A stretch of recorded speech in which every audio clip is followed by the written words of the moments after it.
Un saludo, amados hermanos. Le estamos transmitiendo desde la primera iglesia bautista de Coral Park y le invitamos a ser parte o a seguir siendo parte, aquellos también que se pueden estar incorporando de esta serie, Cómo amar al prójimo. Y queremos hoy comenzar este tiempo de estudio primeramente identificando quién es el prójimo, cómo podemos amar a alguien que no sabemos identificar. Y para ello estamos basados en Lucas capítulo 10, versículos del 25 al 37, la parábola del buen samaritano, y queremos invitarle a todos que tengan un momento de oración pidiéndole al Señor su dirección para este tiempo. Oremos. Padre, te damos muchas gracias, oh Dios, por ser parte de nuestras vidas, por haber venido a salvarnos, a redimirnos. Cada día a través de tu Espíritu tú nos enseñas, nos muestras el camino, nos bendices de una manera muy especial. Ayúdanos en este tiempo y durante esta serie que tú, oh Dios, nos estés ayudando a aprender cada vez más de tu palabra y a ponerla en práctica. En el nombre de ti oramos. Amén. Ahí en Lucas capítulo 10, en los versículos del 25 al 37, pues aparece el marco en el cual esta parábola es narrada por el Señor, y la Escritura también hace salvedades en cuanto a cómo podemos definir el trato con el prójimo.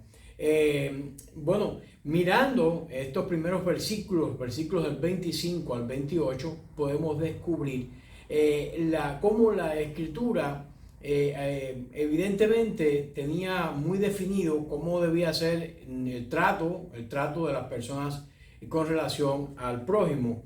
Pero debemos recordar que esta parábola aparece con un preámbulo de malas intenciones por parte de el que formula la pregunta, aunque es una pregunta muy interesante, pero está dentro del marco de las malas intenciones, podemos decir. Dice el versículo 25, allá, un intérprete de la ley se levantó y dijo para probar. Y por eso decimos que había malas intenciones. Se levanta este intérprete de la ley. Evidentemente él tenía que tener un conocimiento amplio de las escrituras para ostentar, para llevar adelante esta función que él tenía dentro de la sociedad israelita. Y de hecho la escritura pues lo confirma, Lucas lo confirma muy bien, declarando que su palabra y su intervención tenía que ver con probar a Jesucristo. Y le dice: maestro, ¿haciendo qué cosas heredaré la vida eterna? Y por eso decíamos que esta es una pregunta muy, muy interesante. ¿Haciendo qué cosas heredaremos la vida eterna? La vida eterna siempre ha formado parte de esa inquietud del ser humano, aún siendo ateo. Aparece en la literatura antigua muchos escritos referentes a esa búsqueda de la inmortalidad. La vida eterna ofrecida aquí, evidentemente por el Señor, es Jesucristo, el único camino, la verdad y la vida. El intérprete quiere conocer de qué manera o haciendo qué cosas él puede heredar la vida eterna. Y es evidente que formaba parte del partido de los fariseos, porque ellos siempre estaban interesados en hacer cosas. Es decir, tenían que debían actuar para aparentemente recibir algo. Jesús en este contexto había estado enseñando a la gente, y cuando ya estaba posiblemente para irse, se levanta este experto de la ley, este hombre versado en la ley del Pentateuco, y trata de desconcertar a Jesús. Trata a través de su intervención de desconcertar a Jesús. Trata, en otras palabras, de ridiculizarlo en público. Es decir, yo soy alguien que tiene un conocimiento de qué tú me vas a decir para responder esta pregunta tan profunda que yo te estoy haciendo. El versículo 25 que estamos analizando es un versículo muy claro. Dice que esa intervención de esta persona fue para probar a Jesucristo. Y más adelante en el 29 dice que como para justificarse, después que recibe una respuesta de parte del Señor, o el Señor le encamina a una respuesta, él mismo para justificarse en el versículo 29 afirma algo más.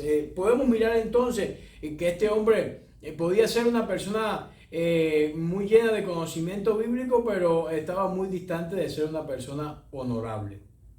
Y esto es algo que debemos de señalar a lo largo de este versículo 25. La pregunta que este hombre está haciendo a Jesús pudo haber parecido una pregunta inocente, y aún pudiera ser una pregunta digna de elogio, pudiéramos decir. ¿Qué debo hacer? Es una preocupación válida, es un deseo ferviente, pero esta pregunta no proviene de un corazón con estas intenciones que la estamos mirando, sino que al contrario proviene de un corazón que estaba marcado de malas intenciones. En otras palabras, la manera de formular esta pregunta puede ser: ¿qué debo hacer para heredar? O ¿qué debo hacer para obtener como posesión la vida eterna? Es decir, para adueñarme de ella, ¿cuál debe ser los pasos, las acciones, lo que yo debo estar aplicando en mi vida? Vida eterna.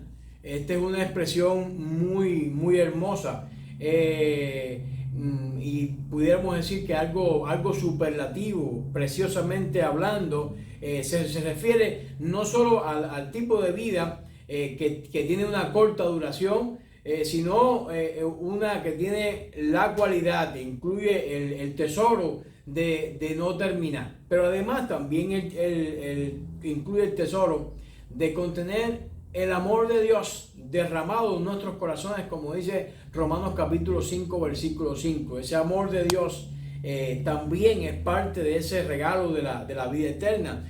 Filipenses 4:7 habla también de la paz de Dios que sobrepasa todo entendimiento, y esta expresión de la vida eterna incluye el amor de Dios, incluye la paz de Dios, incluye el regalo de Dios mismo. El apóstol Pedro, cuando en su primera epístola, en el capítulo 1, versículo 8, habla también de ese gozo inefable y glorioso, se refiere precisamente a este proceso de la vida eterna. Y algo muy apreciado, muy importante, y es la comunión para con Dios. Es decir, todo cuando hablamos de vida eterna, en esta expresión pues estamos haciendo una sumatoria de cada uno de estos elementos que acabamos de mencionar. Y yo quiero enfatizar que uno de los más importantes y valiosos es precisamente esa comunión con Dios y con el Padre, como Juan capítulo 17 versículo 3 señala. Recordemos que en el huerto del Edén, cuando el hombre, Adán y Eva, pierden, una de sus pérdidas más valiosas fue esa presencia de Dios continua. Ya ellos no tenían acceso a ese lugar. Ahora la vida eterna es ese regalo exuberante, ese regalo magnífico, ese regalo glorioso que el Señor Jesucristo nos está diciendo. No se sugiere que este experto estuviera consciente del significado tan amplio que tiene el concepto de vida eterna al cual él hace referencia en su pregunta. Admitimos que estaba haciendo una pregunta de un asunto importantísimo, un asunto crucial para la vida de la humanidad. Evidentemente su pregunta tiene un trasfondo extraordinario, pudiéramos decir. El hecho de que la vida eterna sea un bien tan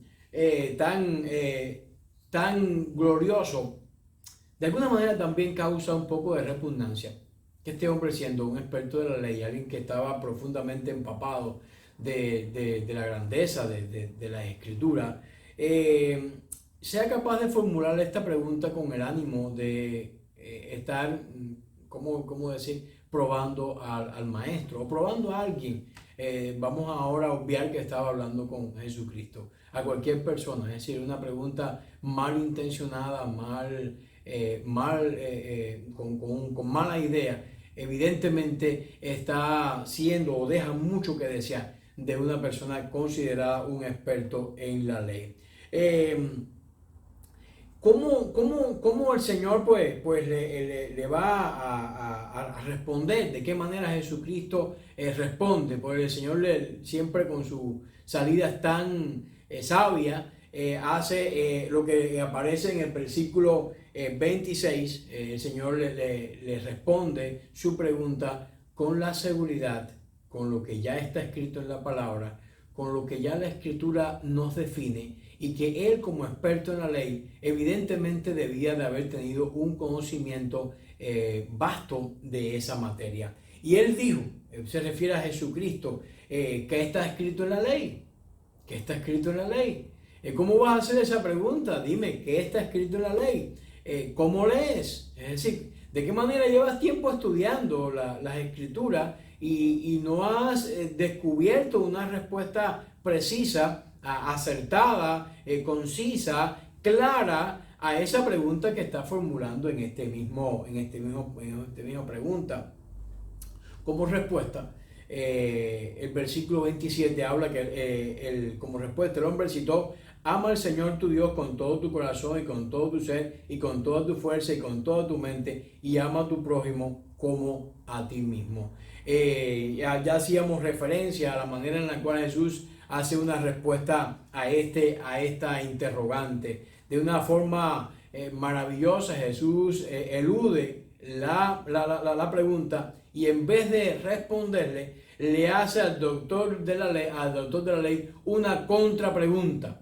Es decir, le responde con una pregunta. En forma explícita le informa inmediatamente al inquisidor que él, Jesús, no está enseñando una nueva doctrina. Está sencillamente cumpliendo lo que la ley ya había trazado, lo que la ley ya había marcado, y que él, como experto en la ley, debía tener un conocimiento profundo de la misma, de tal manera que él pudiera llevar adelante este proceso. Estaba apegándose de una forma estricta el Señor a los principios básicos de la santa ley.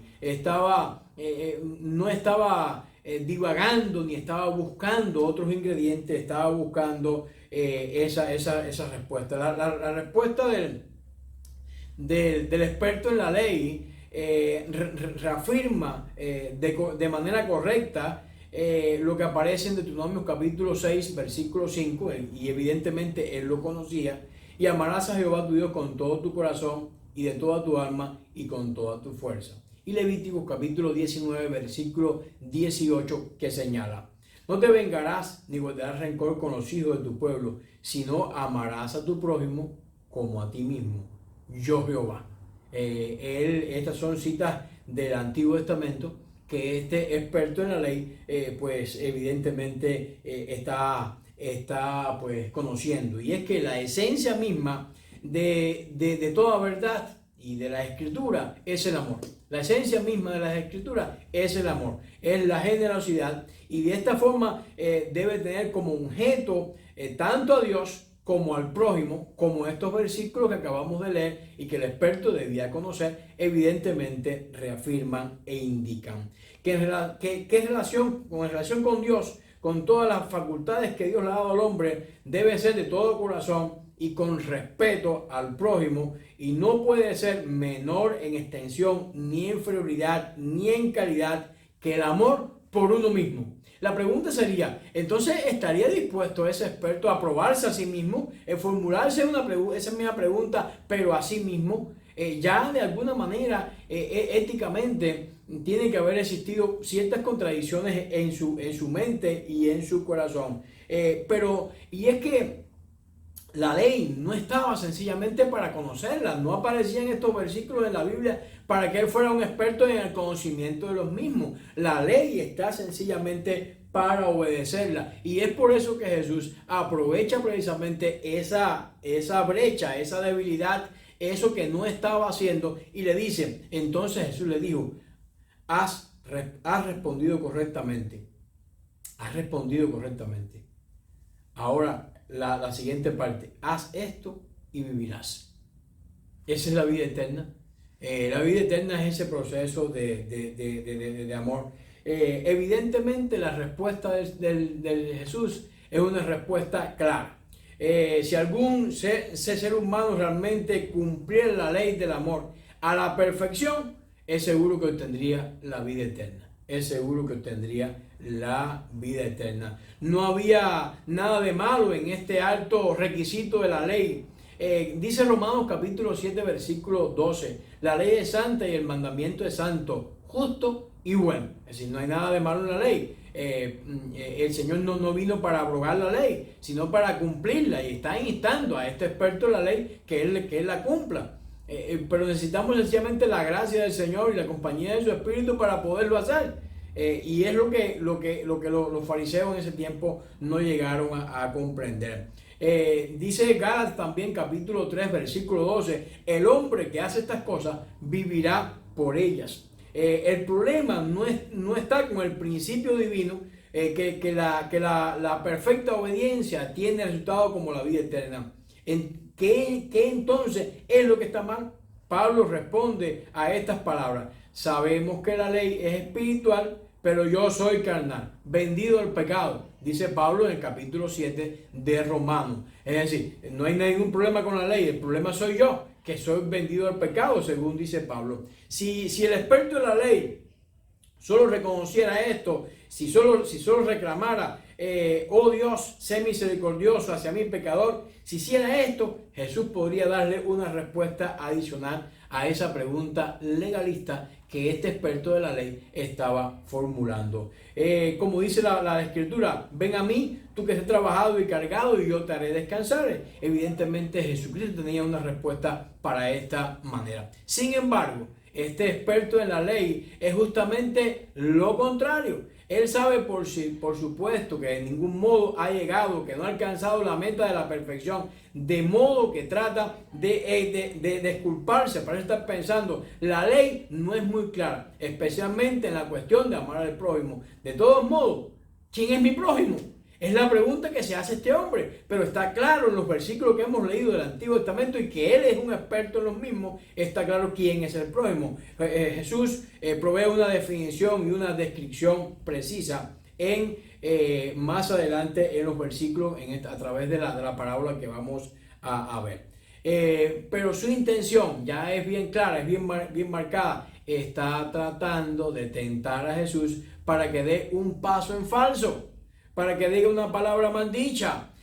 Son malas intenciones. Este mundo está lleno de malas intenciones. Este mundo está lleno de personas así, con esas mismas características, que están mirando cuando tú cometes el error, que te están mirando con una lupa, que te están vigilando, y a veces son, como este es el caso, lo que más necesitan de la propia palabra de Dios, simultáneamente tratando él mismo de absorberse, es decir, diciendo de que él también lo está cumpliendo de toda culpa. ¿Quién entonces es nuestro prójimo? ¿Cómo relacionarnos con él? ¿De qué manera hacerlo? La pregunta sigue en el ambiente, aunque ya hay una respuesta muy precisa en los primeros versículos. Evidentemente veía la Escritura y está la respuesta. Él la sabía, solo tenía que entonces actuarlo. Para clarificar un poco más la respuesta a esta pregunta, es que Jesús en los versículos del 29 al 35 pues le narra esta parábola, y describe cómo son las relaciones con nuestro prójimo, de qué manera nos relacionamos con él ante los problemas de la vida, independientemente de nuestra condición social, como era el caso de este hombre que se creía que era alguien que estaba más adelante, y también nos insta a todos a que actuemos con misericordia.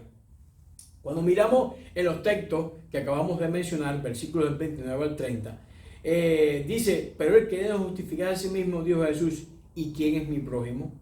¿Quién es mi prójimo?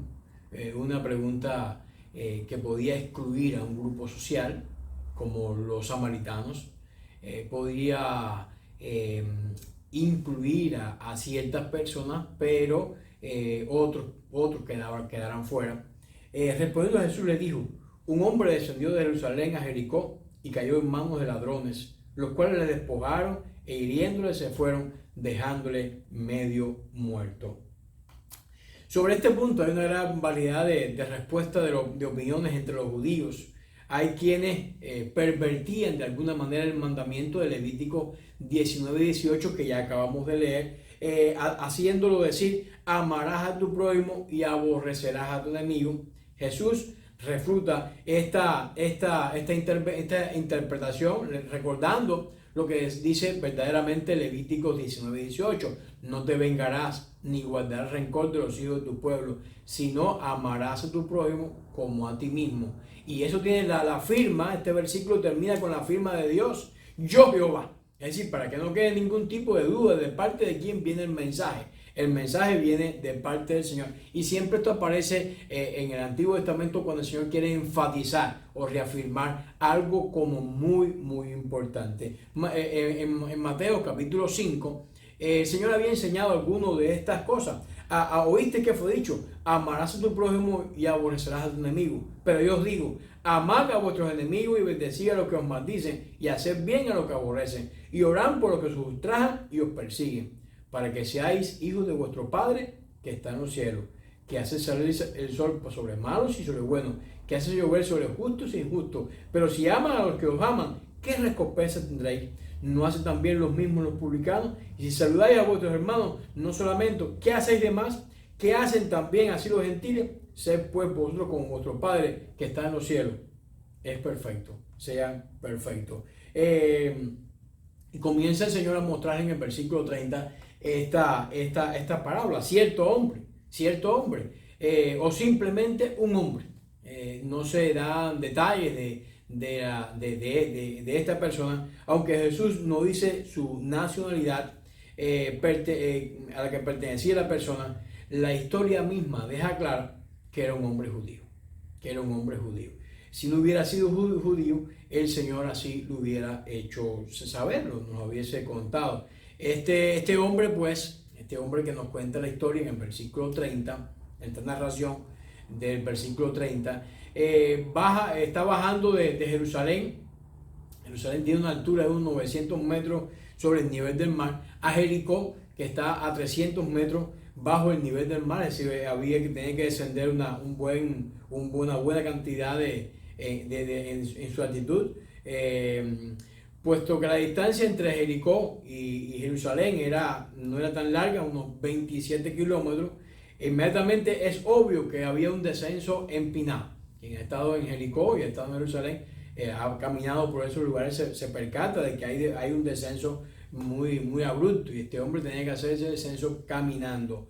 Hay fotos que muestran precisamente que este es un camino montañoso, un terreno pues, de montaña, un terreno escabroso, y en los tiempos de Jesucristo evidentemente debió ser aún más estas características. Era una zona pues peligrosa para viajar.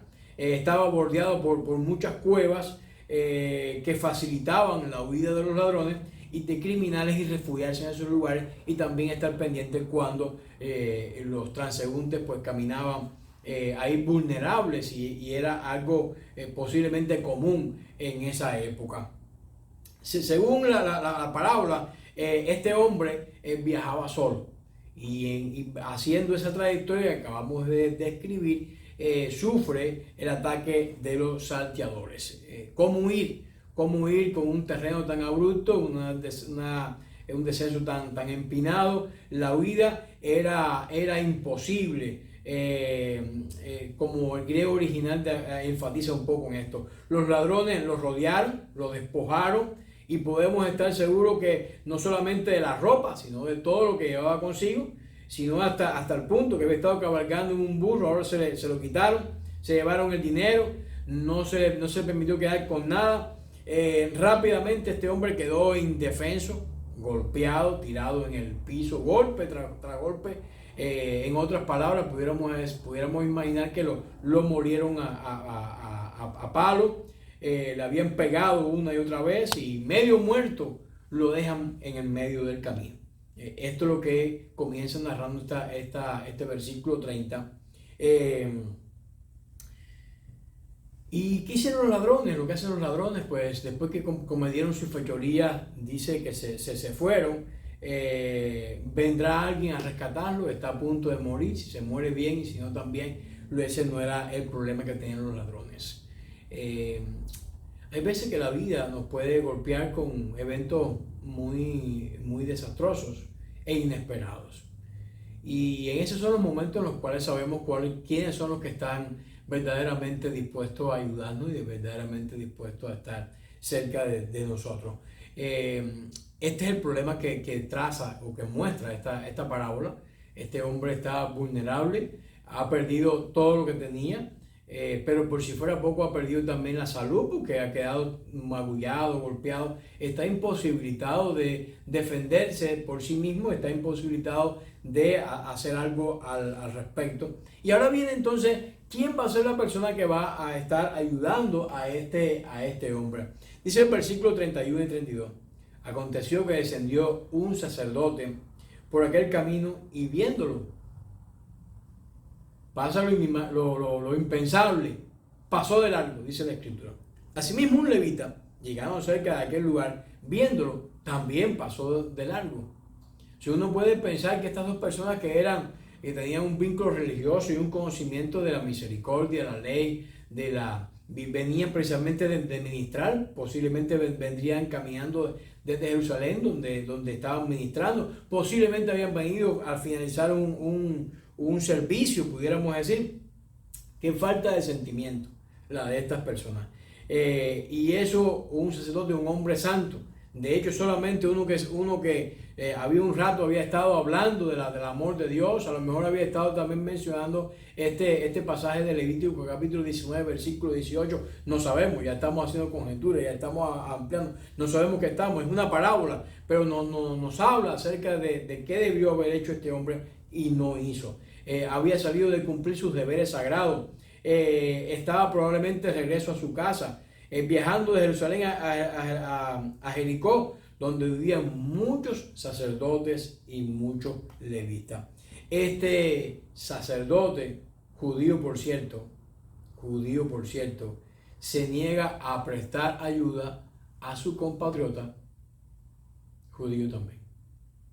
Elude su deber, el deber de rescatar al que perece. Que lo necesita mucho, que lo hace falta con urgencia, si no el hombre se va a desangrar, va a morir posiblemente en aquel camino. Y pasa por el lado opuesto del camino como si no le importara. ¿Cuánta gente hace lo mismo a veces? Hay alguien con necesidad y cierran los ojos para no ver, independientemente de su condición social. Y este es el énfasis precisamente que el texto nos está diciendo. No hay excusa, evidentemente no hay excusa para una negligencia tan baja. El intento de absorberlo por medio de la teoría que al encontrar el cadáver no quería comprometer su pureza, ejerciendo, y eso le limitaría a hacer sus funciones en el templo, no sirve, no es válido.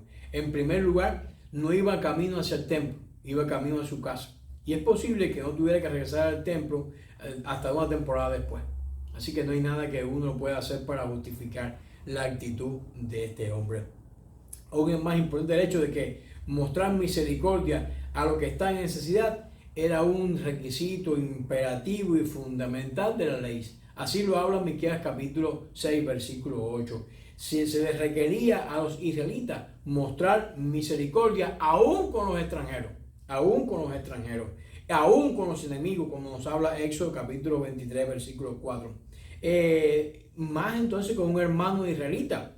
El sacerdote no tiene ningún tipo de justificación para este acto de negligencia que está haciendo. El hombre simplemente no quería verse comprometido. ¿Cuánta gente hay en este mundo que no quieren verse comprometidos? ¿Cuántas personas hay que no quieren verse comprometidos? Esto tiene un sonido muy moderno que ocurrió hace mucho tiempo, o la historia narra la época muy atrás. El levita, el ayudante del sacerdote, no es mejor que el sacerdote. Él también, tan pronto como ve al hombre gravemente herido, se asegura de quedarse lo más lejos posible y pasa también lejos de el camino. es que aquel hombre judío yace en el camino, asaltado, robado, herido y dejado allí para que muera. Así parece. No hay ningún tipo de, hasta este punto, ningún tipo de solución. Debió haber una solución tremenda. El pasar un sacerdote por aquel lugar fuera la mejor solución, pero no funcionó. Que pasar un levita parecía una excelente segunda variante o segunda manera de resolver, no funcionó. Y por si esto fuera poco, aparece entonces un samaritano. Conocemos los conflictos que había entre judíos y samaritanos. Dice el versículo 33 y 35 y nos habla de cómo actuar con misericordia. Pero un samaritano que iba de camino vino cerca de él y viéndole fue movido a misericordia. Y acercándose, vendó sus heridas, echó el aceite y vino y lo puso en su cabalgadura, lo llevó al mesón y cuidó de él. El otro día al partir sacó 2 denarios y lo dio al mesón y le dijo: cuídemelo y todo lo que gastes de más yo te lo pagaré cuando regrese. La pregunta que nos hacemos aquí es: ¿no se odiaban judíos y samaritanos? El samaritano es la persona menos indicada para prestarle auxilio a aquella persona. Cuando los enemigos de Jesús quisieron demostrar o querían demostrar su amargura hacia él, lo llamaban samaritano. Juan capítulo 8, versículo 48. A los samaritanos no correspondían con odio. Lucas 9:53. Ciertamente ahora se desvanece el último y débil vislumbre de esperanza. Dice Juan capítulo 6:48, que ya citamos. Respondiendo Jesús a los judíos y les dijo: ¿no decimos bien nosotros que si tú eres samaritano y que tienes demonio? Es decir, una manera de ofender a Jesucristo era decirle que era samaritano. Y Lucas capítulo 9:53, que ya citamos: y envió Jesús un mensajero delante de él, los cuales fueron entrando en la aldea de los samaritanos para hacerle preparativo. Mas no le recibieron porque su aspecto era como de ir a Jerusalén. Es decir, que era un odio de ambas partes, de ambas regiones, de un lugar y de otro. Pero en la parábola aparece todo lo contrario. Esta persona está actuando con misericordia. En otras palabras, cuando el samaritano vio a aquella persona herida, su corazón se salió de él. Es decir, una expresión poética. Su corazón salió de él al encuentro de cómo podía ayudar a esa persona. Cuando el samaritano lo vio, sale su corazón de él. Esto nos hace pensar un poco en Jesús, en Mateo capítulo 9:36, aunque es incorrecto decir que el samaritano simboliza a Jesucristo. Puede alguien decir que al leer las historias de la Biblia nos recuerda la actitud y la acción igualmente amante de otras personas en el pasado, personas que en cierto sentido eran compatriotas, aquel cuyos ojos ahora señalan una compasión genuina y que ahora están demostrando cómo pueden entrar en acción. Recordemos que la acción era el punto débil de el experto de la ley que está haciendo la pregunta inicial que da paso a toda esta historia que estamos haciendo. La falta de acción, muchas palabras, pero falta de acción, era también el talón de Aquiles, pudiéramos decir, del sacerdote y el levita, que se encontraron a aquella persona moribunda y no le prestaron auxilio. El punto fuerte, al contrario de lo que hemos mencionado, el punto fuerte ahora del samaritano es que a lo mejor no es un conocedor profundo de la ley, pero está actuando en misericordia, está actuando en amor, y eso vale. Es decir, habiendo desmontado, el samaritano cruza al lado del camino donde está el hombre medio muerto, le da los primeros auxilios, le lava las heridas con vino. Por su contenido alcohólico, el vino puede ser para lavar las heridas como desinfectante y antiséptico. Le echa aceite, que es un suavizante y es como un tipo de pomada, de ungüento, para evitar toda esta dureza que está en las regiones que estaban afectadas. Luego lo monta en su propio animal, lo lleva a una posada y dice la Biblia que él lo cuidó, no que otra persona lo cuidó, sino que él fue el que lo cuidó. Estuvo toda la noche cuidando a aquella persona moribunda, aquella persona golpeada, aquella persona herida. Esta es la persona, la menos improbable, la menos imaginable, la que menos debía hacerlo, es la que está llevando adelante este proceso. Entonces, qué cuadro maravilloso. El samaritano camina junto a su burro, sosteniendo a la trágica figura hasta llegar a la posada. Y ahí lo va a cuidar. Cuando llegaron, el samaritano nos dijo: aquí está, aquí termina mi responsabilidad. Mira, aquí tienes uno de tus compatriotas. Aquí hay una gente, me estaba herido, no sé qué vas a hacer. Ponlo ahí, no sé, pero ya, aquí está el cuerpo. Ya había perdido este hombre demasiado tiempo, pero no. Tiene misericordia y se hace cargo de él, cuidó de él personalmente, como ya hemos dicho, veló toda la noche, levantándose cada vez que el enfermo necesitaba. Llegó el día siguiente y este hombre de negocio quizás debía seguir su camino. Sin embargo, no dice: ya yo lo cuidé anoche, yo tengo que trabajar, yo no puedo hacer más. No, dice además: aquí tiene dinero, y da dinero suficiente para un cuidado bien abundante, pudiéramos decir, para esta persona. Le adelanta al posadero 2 denarios. El texto sigue avanzando. 2 denarios es la suma igual a 2 días de salario para un obrero promedio. Es decir, que este hombre iba a tener ya 3 días de cuidado, 3 días de cuidado pagado, pero además dice alojamiento y comida, pero además si algo más, hay un gasto adicional para este hombre, lo pones a mi cuenta. No dice: ya yo hice suficiente, dice: lo pones a mi cuenta. Y eso pues nos está indicando más esta manera en que Jesucristo nos está mostrando.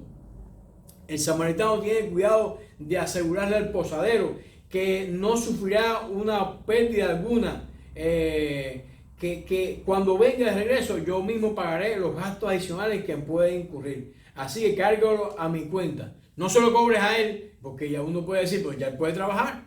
No. El samaritano dice: yo voy a cubrir esa deuda que este hombre puede tener. ¿Qué nos manda entonces? ¿Quién es mi prójimo? Nos manda que vivamos acorde a las Escrituras, para poder discernir, para poder tener dirección, para saber cómo actuar en la vida. Es importante. Dice Lucas capítulo 36: ¿quién pues de estos 3 te parece que fue el prójimo, el que cayó en manos de los ladrones? ¿Quién te parece? Vaya, tú que eres un intérprete de la ley y que también ya sabes citar exactamente los versículos a los cuales hace referencia, pero que tú tienes una duda, todavía no sabes quién es el prójimo. Bueno, ¿quién de estos 3 te parece que es el prójimo? ¿Quién de estos 3 es el que se parece más a lo que dice la Escritura? ¿Quién de estos 3 es el que te ayuda a discernir? Y qué importante que la Biblia nos ayude entonces a discernir y tener claridad. Este hombre tenía claridad, lo que no tenía era voluntad para hacer cada una de estas cosas. Lo que Jesús está enfatizando es esto. La pregunta no es ¿quién es mi prójimo?, sino ¿me estoy comportando como prójimo de las personas necesitadas que el Señor pone en mi camino? Esa es la pregunta clave.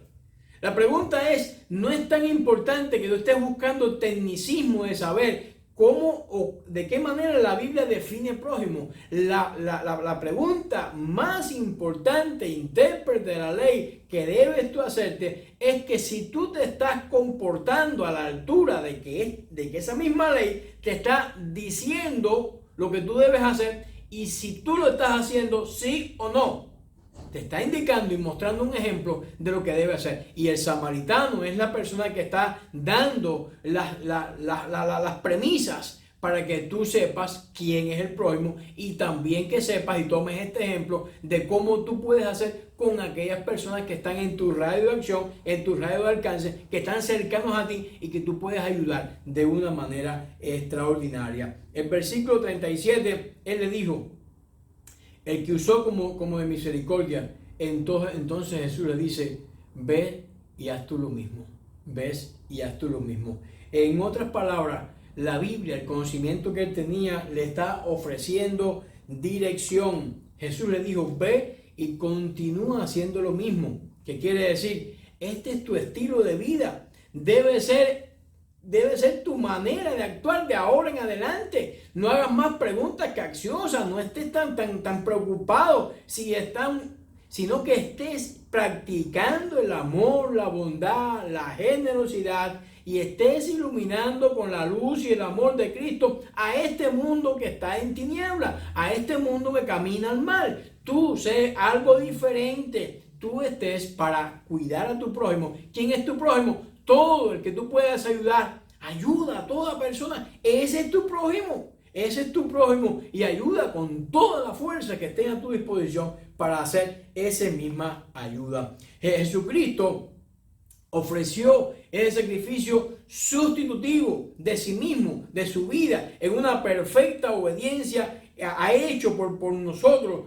lo que nosotros mismos nunca hubiésemos podido hacer. Eso lo hizo Jesús por nuestras vidas. Haz tú lo mismo con esa persona que está a tu alcance, que está cerca de ti. Por lo tanto, debemos confesar sinceramente que no es siempre imposible nuestras propias acciones cumplir la demanda de Dios. Por las obras de la ley, ninguna carne se justifica, pero Cristo me ha ayudado a justificarme. Cristo es mi ejemplo, Cristo es mi luz. Por la gracia de Dios y por el poder del Espíritu, debemos poner nuestra confianza en Cristo.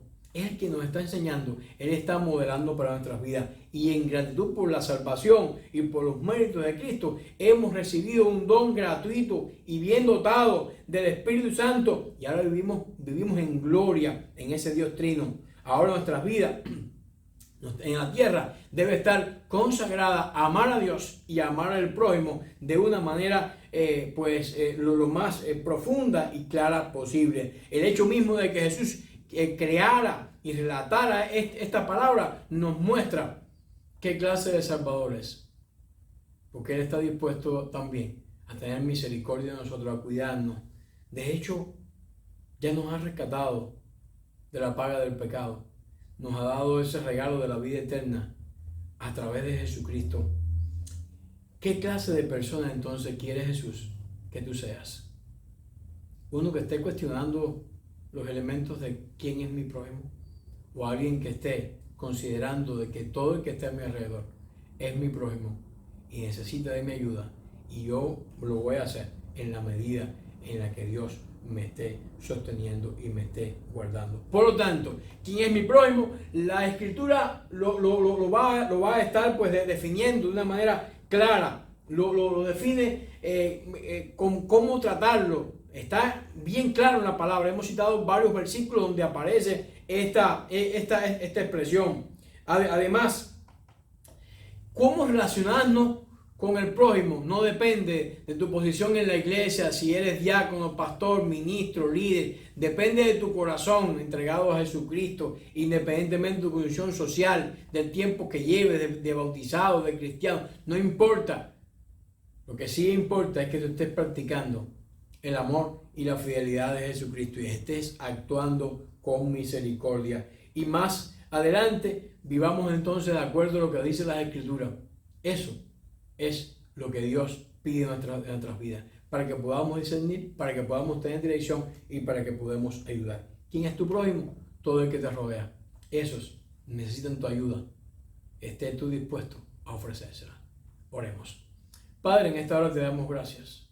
Muchas, oh Dios, por la manera en que tú nos enseñas, nos instruyes, Señor, y nos bendice. Ayuda a tu pueblo a que pueda estar llevando en acción el amor tuyo. En el nombre de Dios oramos. Amén. Dios les bendiga, mis hermanos.